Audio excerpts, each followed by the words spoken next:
What's up, you guys? It's Gabby. I'm just one of the people from our little group called Swell, and welcome back to our channel. And I'm about to tell you, we're about to dive in, literally, of near-death experiences that I have experienced. 2 years ago, I had gone to Ecuador for a medical mission trip.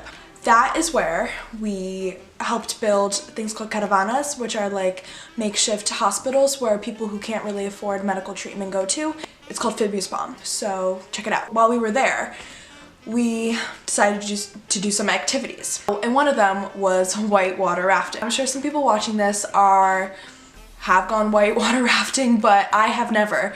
So this was a really scary experience for me. Well, you see here, there were some rapids and it was fun, like going into it and like bouncing up and down in the raft, whatever. But at one part, we bumped into a rapid and I fell out of the raft. This is not the near-death experience, but it was scary. It's just all foam, all whitewater rafting. So we kept on going on our way. So this was like about a 2-hour rafting experience because we stopped on like a little island. It was like really cute. You were going down the river, whatever. After we got lunch, we just kept on going. Our raft hit another rapid that there wasn't much water in it. So what happened was it went in. So here's like the rapid, it's churning. Our boat's coming. It went up, and fell over. Like in one of those rafts, you have like one foot in the side of it to keep you from falling off, and then you just have your other one like, and you're holding onto a rope. So my friends were on one side and they all fell like towards me. Okay, I'm not exaggerating when I tell you this. So our boat was flipped over and I was underneath the boat. We were held under for a good amount of time. So the procedures were, if you were to ever get caught underneath a raft, feel your way, like touch the raft until you find the edge. We could feel it, but we couldn't find our way out. So we were underneath the water for a good, I honestly have no idea how long it was. It felt like an eternity, but it could only been a matter of 10 seconds. Eventually, we were feeling our way, and then I came up, but I was underneath the raft. I had to go back underneath, if you know what I mean. Like, I was in the encaged part. So I was still underwater. But anyways, I came back up and we had to float on our back until some people found us. I had to go onto another person's raft. And we couldn't find Addison at the time. He floated down all the way down the river. People lost some stuff that was in the raft, whatever, but we made it out alive. But that was definitely one of the scariest experiences that I have ever been through. And this is another one. So I just recently came back from Hawaii, last March actually. It was the best experience of my life. I'm a surfer, I love to surf, but I was never used to the type of surfing that was going on at the North Shore. So the person that I know, his name is Brian, and we're really good friends with him, and I surf with him during the summer. Anyways, so we went to go visit him in Oahu and we went surfing together.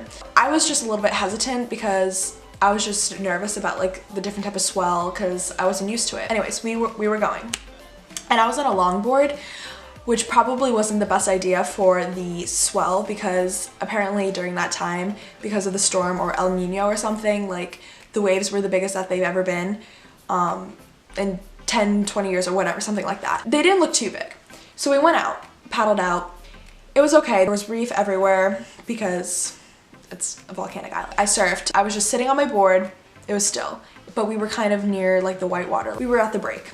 And then all of a sudden, the set comes rolling in. We were like, oh my God. He's like, okay, Gab, we need to paddle out towards it. I'm like, what? Yeah, paddle out towards it. We have to go under it. I'm like, but the thing is, I can't go under it. I'm on a foam top board, which floats. So I can't dive under this big wave. Anyways, we were paddling towards the set to try to go over the waves.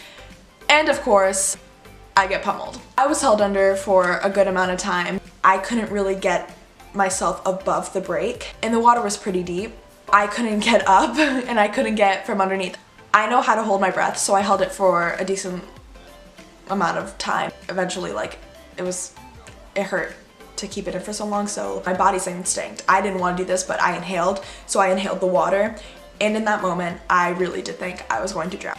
You're not supposed to touch the reef because there are sea urchins at the bottom that could cut your foot. There are animals inside that live in the reef, but I said, whatever, I want to save myself. I tried to feel the bottom so I could push myself up, and that ended up like cutting my foot like a good bit. It's been the glassy volcanic rock from the bottom of the ocean. But of course another wave comes and that thing just happens again. The back of my throat was burning so much from like the salt and like the water. I'm pretty sure my nose is not used to it inhaling that much of seawater, so it burned. Those were some of my near-death experiences that I felt as though were scary as. So if you like this video, give it a thumbs up, and if you didn't like this video, still give it a thumbs up because you want to support your girl. And thanks for watching. Peace.